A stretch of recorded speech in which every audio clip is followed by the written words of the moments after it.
reasons we agreed to enter this competition. I say we like Greg had much of a say in the matter. But to be honest, I've bullied my poor husband into doing it. I need to change the way I live my life and the way Greg lives his, for that matter, before the damage we've done to ourselves becomes completely irreversible. The weight gain we've both allowed in the last decade hasn't broken us, but there are some mighty big cracks showing. I'm as worried about his health as I'm sure he is about mine. He might not want to be a part of this competition, and I'll probably have to drag him kicking and screaming all the way through it.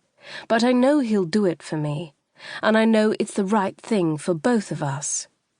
The closer I get to 40, the more I feel every one of the 4 stone I've piled on in the last decade. Enough, as they say, is well and truly enough. So how does this monumental decision to change really happen?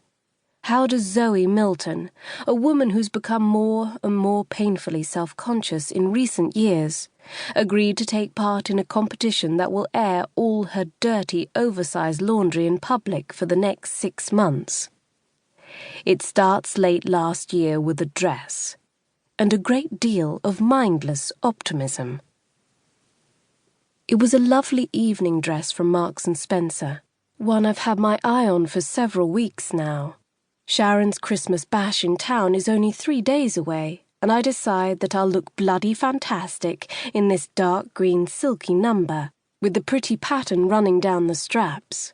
What's more, the top half is designed with a definite corset-like effect that will hold a majority of Zoe Milton nicely in place while she dances her arse off to Girls Aloud at 3 a.m.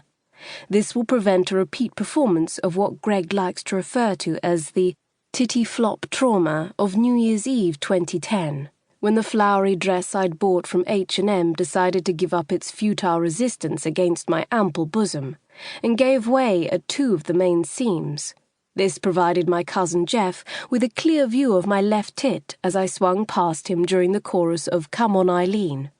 Unsurprisingly, we haven't heard much from Jeff since. This M&S green dress, however, looks like it can withstand all the abuse I can throw at it.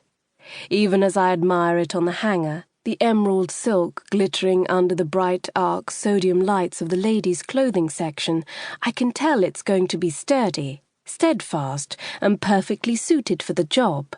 There is just one small problem. The dress is a size 16. I, sadly, am not.